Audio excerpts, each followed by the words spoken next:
Hey guys, what's up? It's 8-Bit Eric. We got another Cyberpunk video. Yep, surprise, surprise. Yesterday, one of the co-founders of CD Projekt Red came out and basically apologized, said a lot of things about it. There was some big news that came out of this situation. I have mixed feelings still about this whole Cyberpunk situation. I feel they were still very dishonest. I feel that their reputation is just basically tarnished.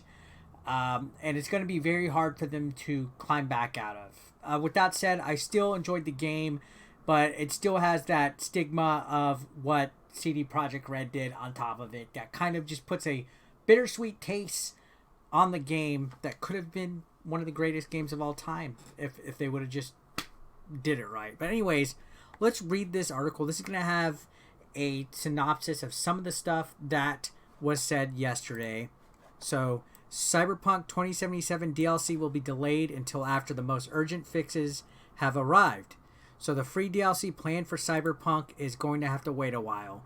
CD Projekt co-founder Marcin Iwiński says the Cyberpunk team is currently working hard on fixing the most problematic bugs and crashing issues players are facing in the game, and that the DLC will only be coming once these updates have been made. So the DLC was slated for early 2021. Now it doesn't look like it's happening for the foreseeable future, which I can agree with. The game wasn't finished to begin with in the first place. Don't add on to it. Take care of the stuff that needs to be done. Make this playable so people can enjoy it. I had it on Series X. It was still very glitchy. It had moments where it was just kind of like a jumbled mess, but it didn't crash on me at any moment. It was still unacceptable for its current state. So, personally appearing in a video posted to the official Cyberpunk site and social feeds, Iwiński said he and the leadership team take responsibility for the poor rollout of Cyberpunk 2077 in December. While the game reviewed well on PC and scored a 9 out of 10 in our own Cyberpunk 2077 review, last-gen consoles were plagued with bugs and poor optimization, and that is an understatement of the year. Now, this mentioned it got 9 out of 10.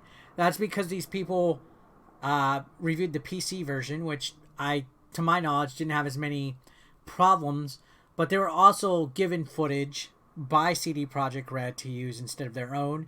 And I also feel it's still suspect that they scored these so high. Like, they weren't the only outlet. There were several outlets that rated it so high, and all of them failed to really explain how bad the game was. They all mentioned a glitchy mess. They all said if you could get past the glitchiness, it's a great game. Why rank it so high? I think I gave it a 7, maybe an 8, but not a 9. It says worse, players only found out about this once they bought the game, since reviewers were only given access to PC code prior to launch. And yeah, were part of the, I guess, misleading lack of info and lack of transparency that CD Projekt Red provided with this situation. So Iwiński said the reason for this was because of issues with in-game streaming. Feeding Cyberpunk 2077's vast array of assets and game mechanics into its engine was a tough task on last-gen hardware, and CD Projekt Red's engineers constantly struggled with getting that to work on Xbox One and PS4, and they should have just been open about it. I know they got death threats. I know people were clamoring to play this game, but if we would have been honest and admitted it and showed maybe like the state of the game, like, you know, why didn't CD Projekt Red say, hey, look, this is why we're delaying it, and show how it is running at the current time and be like, patience. Why? Was it to make investors happy? Well, now the investors might class action lawsuit your ass. So at the end, it bit you in the butt anyway. So they say since the city's so packed and the disk bandwidth of old gens is what it is, it's constantly challenged us.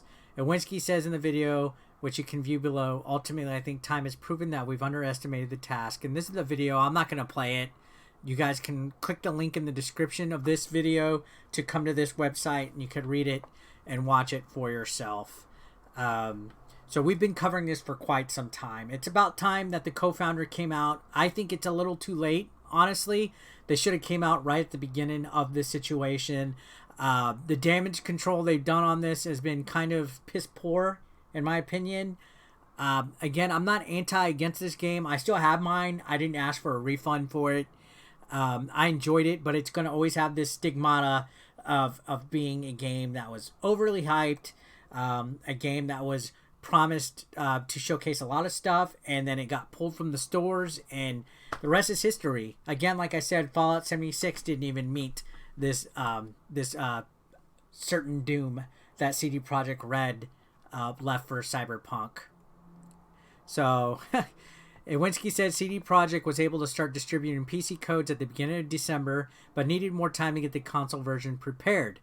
Every day of us working on the Day Zero update brought visible improvement, he explains. This is why we started sending console review keys on the 8th of December, which was later than we originally planned. All this could have been transparent leading up to it, and maybe the blow and the damage would have been a little bit easier to take. All gamers want is transparency. So the goal going forward is to make sure users on all platforms can play the RPG game without running into bugs and crashes. 3 hotfixes have been deployed already, and Iwiński says a more substantial update will arrive within the next 10 days. So in 10 days, there should be an update. Another major update should be arriving in the weeks following. After that, he said the studio could start looking at launching the free DLC packs they have in store for Cyberpunk. And I mean, free DLC is good and fun and all, as long as the game itself is complete, right? So we will, of course, continue to work on the game in future updates and improvements beyond that, he says. Our big plans for supporting Cyberpunk in the long term did not change. So they're still holding steadfast, which is admirable. They're still keeping their head up to the situation despite all of the bad luck they have had. So you got to give them a little bit of props for coming out. But again, like I said, this should have been done weeks ago. This should have been done as soon as the backlash started coming out.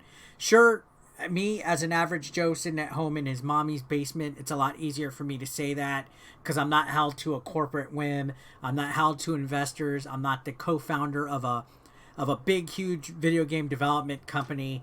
But there's nothing wrong with transparency. You can't put a price on that. And if you don't have transparency, then you don't have trust with your consumers. And trust was definitely broken with this game and its release, especially on last-gen consoles. Now, don't get it twisted. I do hope CD Projekt Red does manage to pull through. I hope they manage to salvage their reputation. I hope they update this game, make it run 20,000 times better than they could have ever done it. I hope this game develops into something bigger and better. It's just they got a long way to go on it. And I wish them luck. I don't want any companies, any development companies to go through struggles, to lose value, to lose stocks, to lose lawsuits. So I hope they can fix this. Let me know your guys' thoughts in the comment section down below. And subscribe if you haven't. I'll see you on the next one.